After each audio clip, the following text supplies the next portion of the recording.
Weak people beg for power. Dangerous people take it silently. While you're negotiating fairness, ruthless minds are manipulating perception. While you're seeking approval, strategic players are rewriting the rules.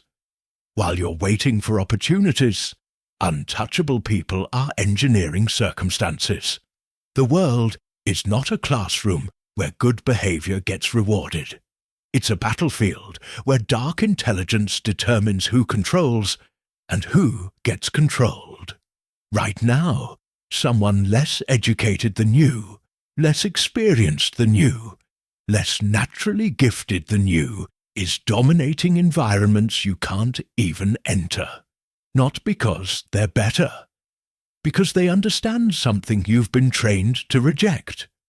Power belongs to those who weaponize psychology, control perception, and operate beyond the moral constraints that keep average people manageable. Today, you become untouchable through dark intelligence, not by becoming evil, by becoming strategically invincible. This knowledge is for protection and strategic self-advancement, not exploitation. Understanding dark psychology allows you to defend against manipulation while building authentic power. The traits we'll explore are tools, not identity. Ruthless people use these tactics to exploit. Intelligent people use them to advance while maintaining core values. The difference is intentionality. You're learning to recognize dark strategies in others and deploy them selectively for legitimate goals. This is armor, not weapon. Defense, not aggression. Strategic intelligence, not moral corruption. I am Niccolo Machiavelli. 500 years ago, I documented how power actually operates versus how moralists claim it should operate. Chapter 15 of The Prince states, "How we live is far removed from how we ought to be done, sooner affects his ruin than his preservation." This remains the most uncomfortable truth about power. Those who play by stated rules lose to those who understand actual rules. Modern research confirms what I observed centuries ago. The dark triad, narcissism, Machiavellianism, psychopathy, studied extensively by Paulhus and Williams, reveals that certain psychological traits correlate with positions of power and influence. Not because darkness is virtuous, but because these traits enable behaviors that accumulate power in competitive environments. Understanding these mechanisms doesn't require adopting pathological traits. It requires recognizing how they operate so you can defend against them and deploy strategic elements ethically. This video fuses 3 domains that create untouchable intelligence: dark psychology, understanding manipulation mechanisms, body language mastery, controlling physical perception, and strategic dominance, engineering psychological responses. These aren't separate skills. They're an integrated system that makes you dangerously effective while remaining ethically grounded. Now, I want you to drop this affirmation in the comments. I weaponize intelligence. I remain untouchable. 1. Amoral adaptability. Values as strategy, not identity. The first trait of dark intelligence is amoral adaptability, the ability to present values strategically based on context rather than rigidly maintaining single identity.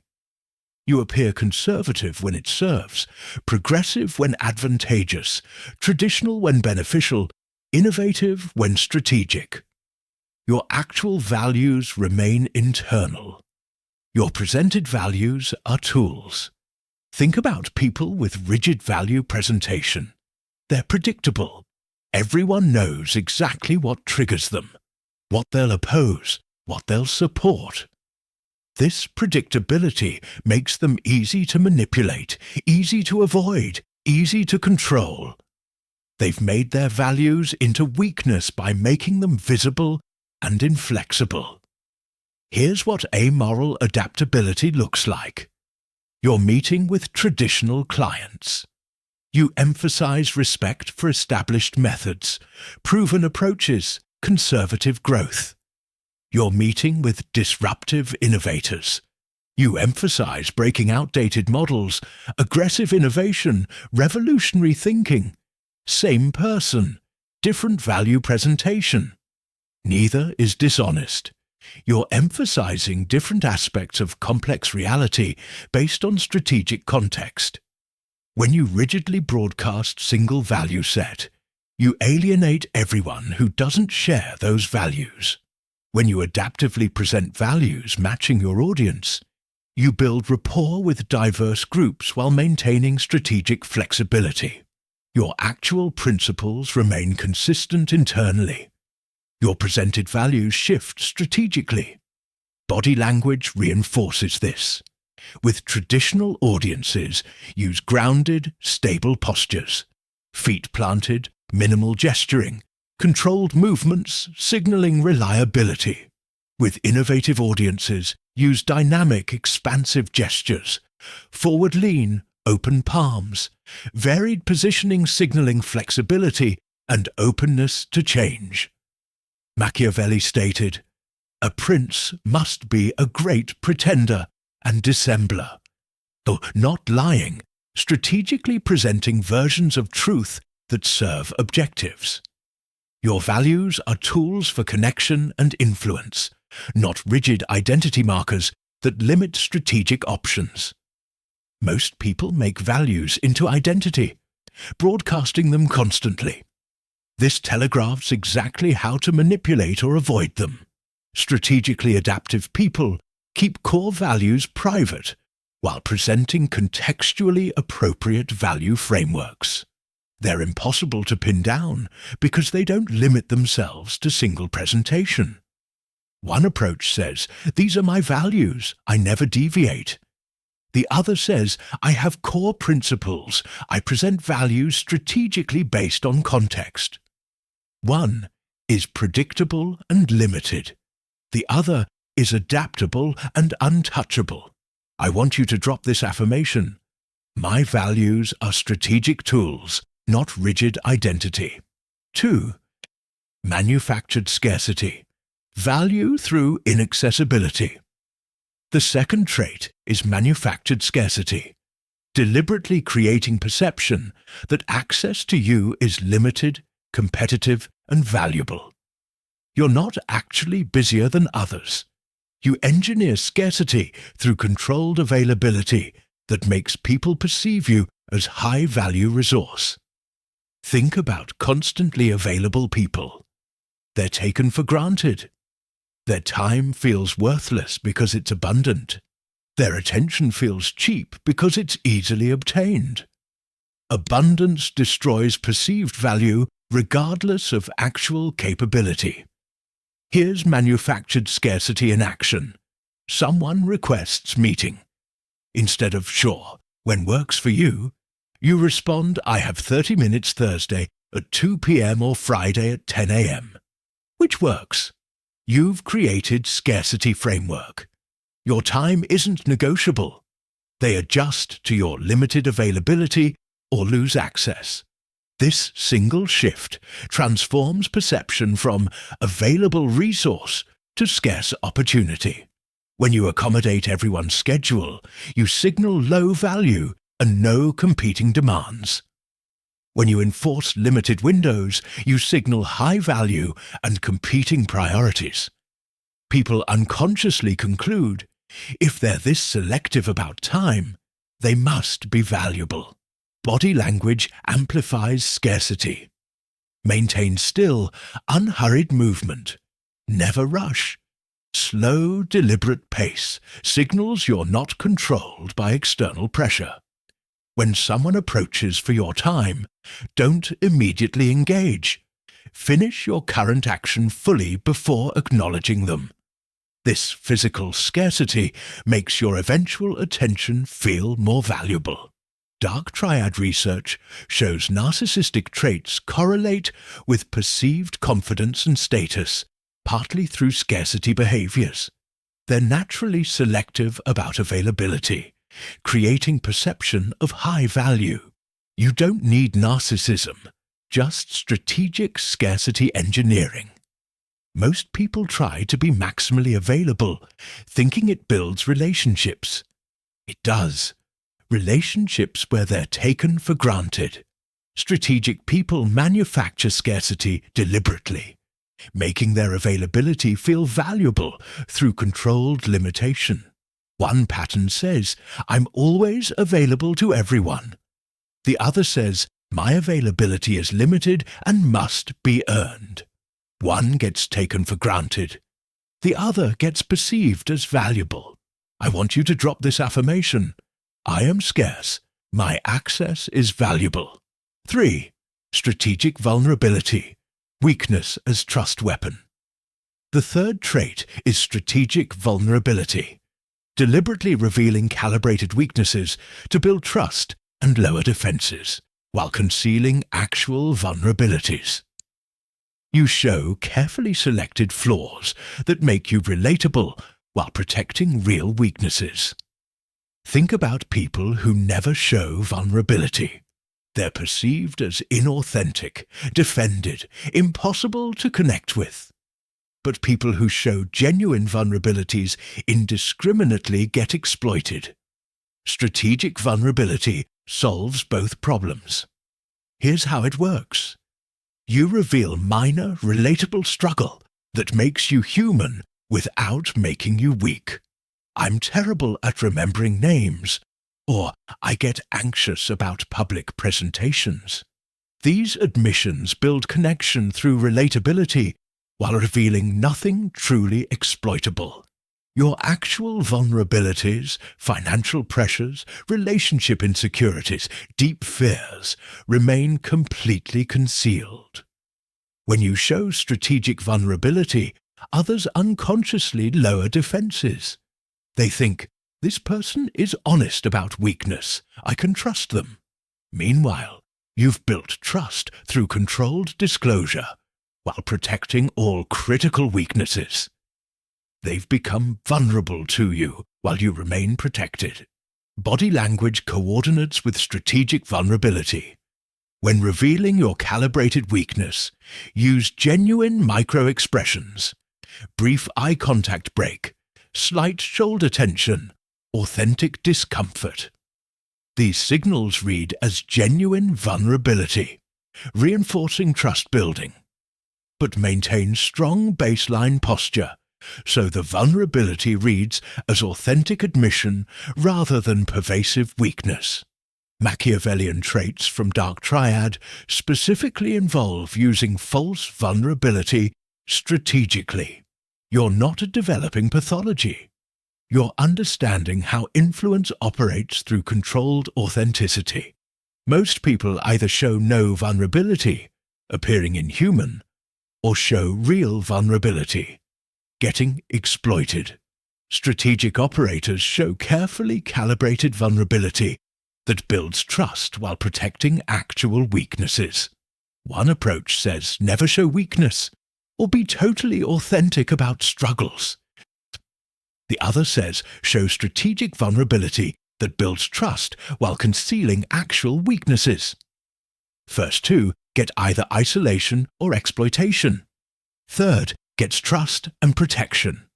I want you to drop this affirmation. I reveal strategically. I protect my real vulnerabilities. 4. Emotional detachment in decision-making. The fourth trait is emotional detachment during critical decisions. The ability to separate emotional response from strategic choice. You feel emotions, but don't let them drive decisions. You process emotionally, decide strategically. Think about emotionally driven decision makers. They're predictable. Trigger their anger, fear, or desire, and you control their choices. They make decisions that feel right emotionally, but serve them poorly strategically. Their emotions are handles others use to steer them. Here's emotional detachment in practice. Someone insults you publicly. Emotional response, anger, desire to retaliate immediately. Detached strategy. Does immediate retaliation serve my long-term interests, or does delayed, more devastating response serve better? You feel the anger. You don't let it control timing or method of response. Strategic advantage trumps emotional satisfaction. When you make decisions based on emotional state, you're predictable and manipulable. When you process emotions separately from strategic decision-making, you become unpredictable and dangerous. People can trigger your emotions, but can't use those emotions to control your choices. Body language of emotional detachment. When emotionally activated, maintain physical stillness. Don't mirror the emotional intensity physically. Slow breathing, minimal facial expression, grounded stance. Your body signals control even when you're experiencing strong emotion internally. This disconnect is psychologically unsettling to observers. They see they've triggered you emotionally, but not behaviorally. Psychopathic traits from dark Triad include reduced emotional interference in decision-making. You're not becoming psychopathic. You're developing the specific advantage of emotional strategic separation without the disorder. Most people are emotionally reactive decision makers. Strategic people process emotions consciously, but decide based on advantage rather than feeling. Their emotions inform, but don't control strategic choices. One pattern says, I decide based on how I feel about situations. The other says, I feel fully but decide strategically, regardless of emotion. One is manipulable through emotional triggers. The other is untouchable. I want you to drop this affirmation. I feel deeply. I decide strategically. 5. Calibrated unpredictability. The fifth trait is calibrated unpredictability. Being strategically inconsistent in ways that prevent others from developing accurate models of your behavior. You're reliable on critical matters, but unpredictable on patterns, making it impossible to manipulate you through expectation. Think about completely predictable people. Their responses are mapped. Their reactions are known. Their behaviors follow patterns. This predictability makes them easy to manipulate. Just trigger known pattern and control the response. Here's calibrated unpredictability. Usually, you respond to emails within hours. Sometimes you respond in minutes. Sometimes you don't respond for days. No pattern. Usually, you're collaborative in meetings. Occasionally, you're unexpectedly dominant or withdrawn.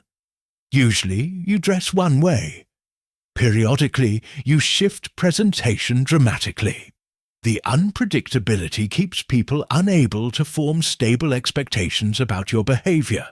When you're completely predictable, others develop accurate behavioral models of you.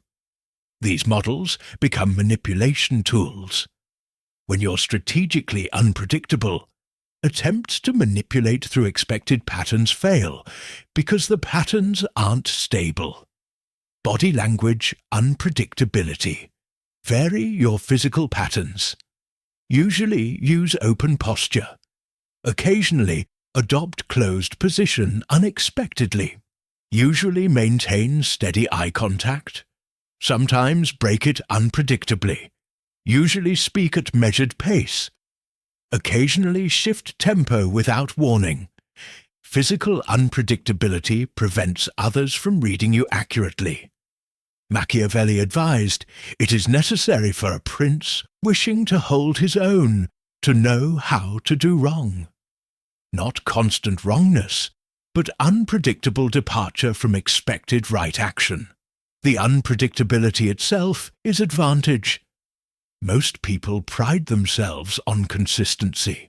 This consistency makes them readable and exploitable.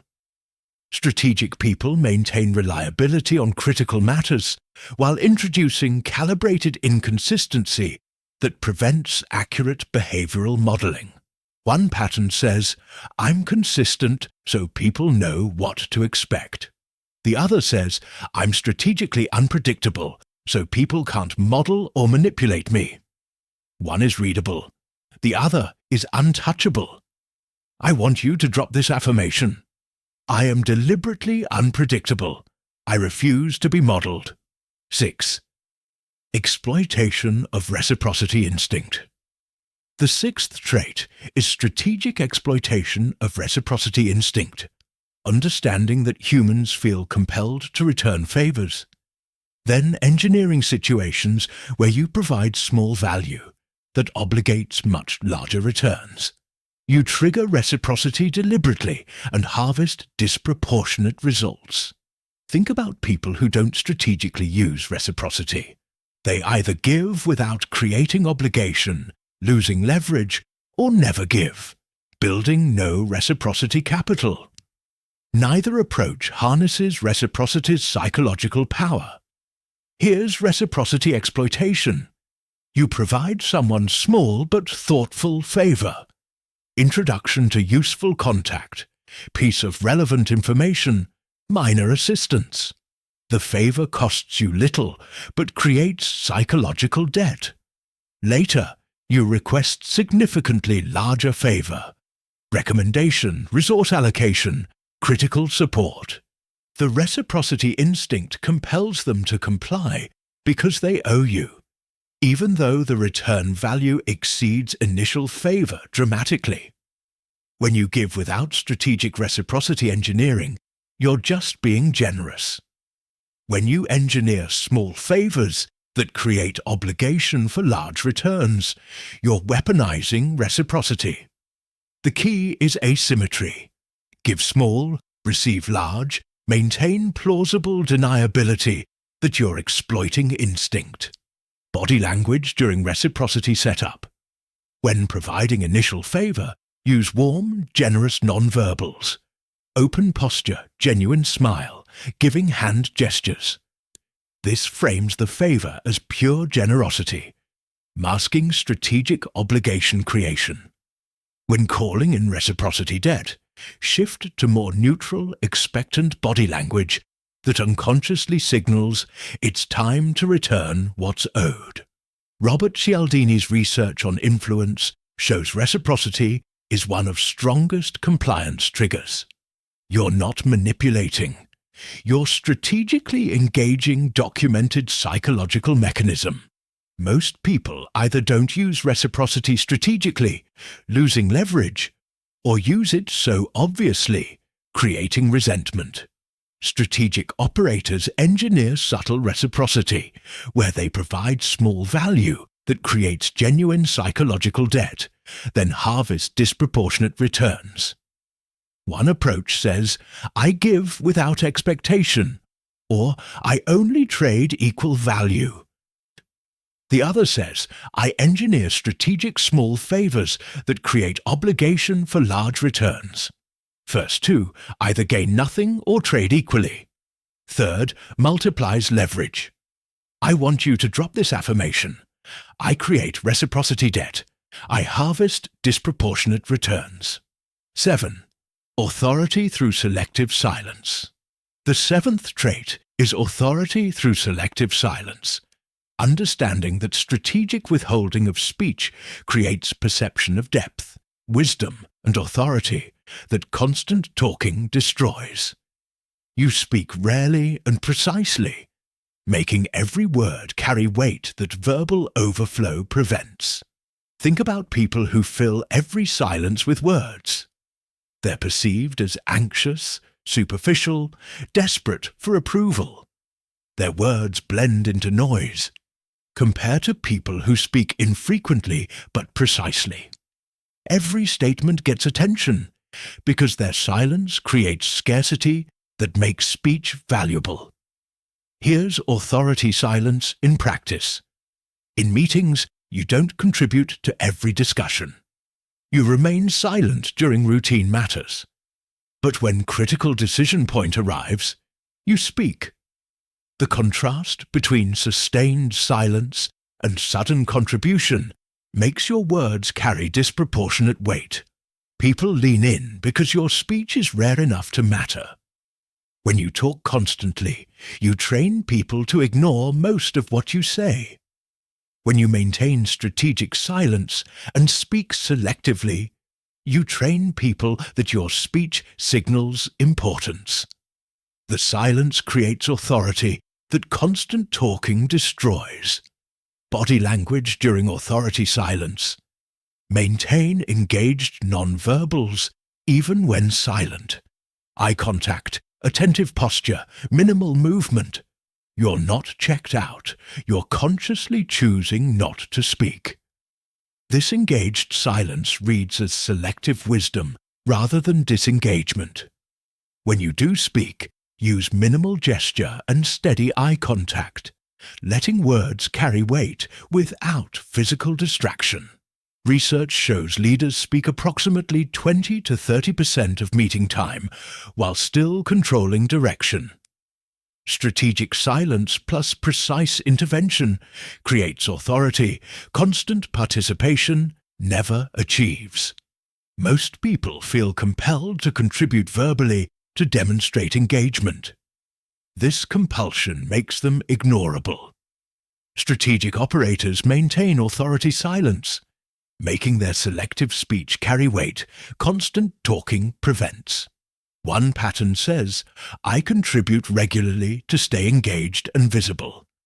The other says, I remain strategically silent and speak precisely when maximum impact occurs. One creates noise.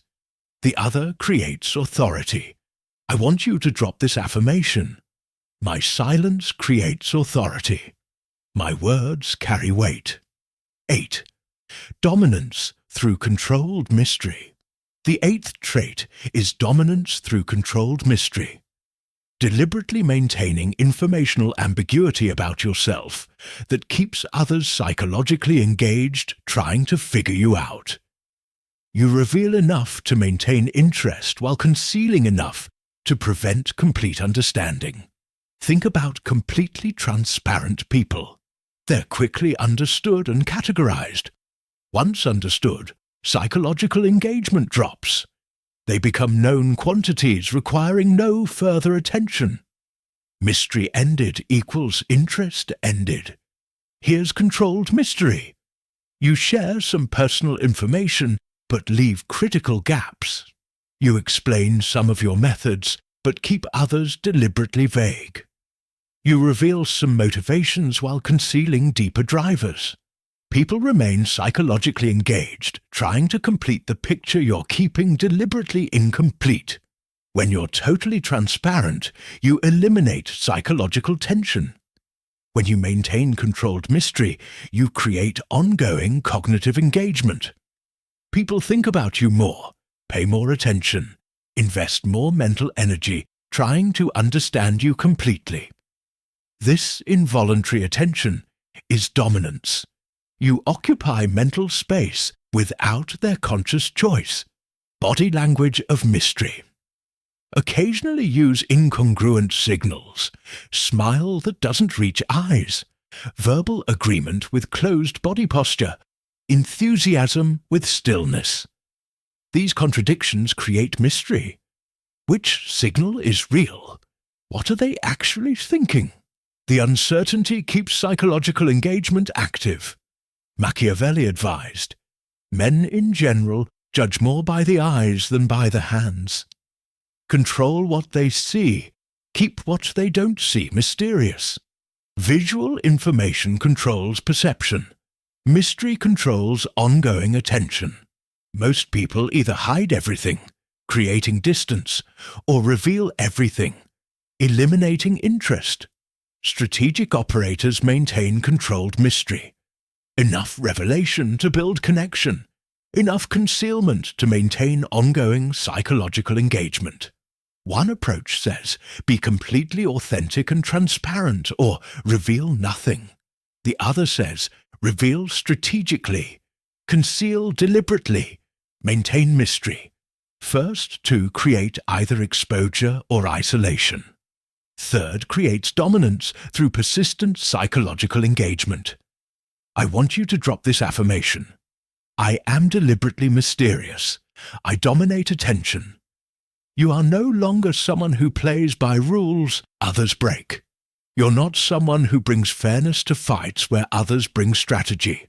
You're not someone who hopes integrity gets rewarded while watching ruthless minds accumulate power. You are someone whose intelligence is weaponized, whose values are tools rather than limitations, who manufactures scarcity deliberately, who reveals vulnerability strategically, who processes emotions but decides based on advantage, who remains unpredictable and unreadable, who engineers reciprocity debt and harvests disproportionate returns, who builds authority through selective silence, who dominates through controlled mystery. Your presence commands respect because people sense danger beneath your surface. Not violence, strategic capacity that makes you untouchable. They can't manipulate you because you're unpredictable. They can't exploit you because you reveal nothing critical. They can't ignore you because your scarcity and mystery keep you psychologically present. They can't control you because your emotional detachment prevents behavioral steering through feeling manipulation. You understand what Machiavelli documented. How we live is far removed from how we ought to live. No, you're not living by how things ought to be. You're operating by how things actually are. This isn't corruption, it's clarity. This isn't becoming evil, it's becoming effective. This isn't abandoning values, it's protecting them through strategic intelligence. The world belongs to those who understand dark psychology, not to deploy it maliciously, but to defend against it and advance legitimately through strategic mastery. You're now equipped with dark intelligence that makes you dangerous to manipulators and untouchable to exploitation. Drop this affirmation in the comments right now. I am ruthlessly intelligent. My mind is a weapon. My strategies are invisible. I am untouchable. Subscribe to this channel because we're deconstructing power as it actually operates, not as moralists claim it should. Like this video if you're ready to stop being exploited by those who understand these mechanisms while you remained naive. Share it with someone ready to become strategically invincible. The world doesn't reward good intentions. It rewards dark intelligence deployed ethically. Now you have both the knowledge and the ethical frame to become untouchable.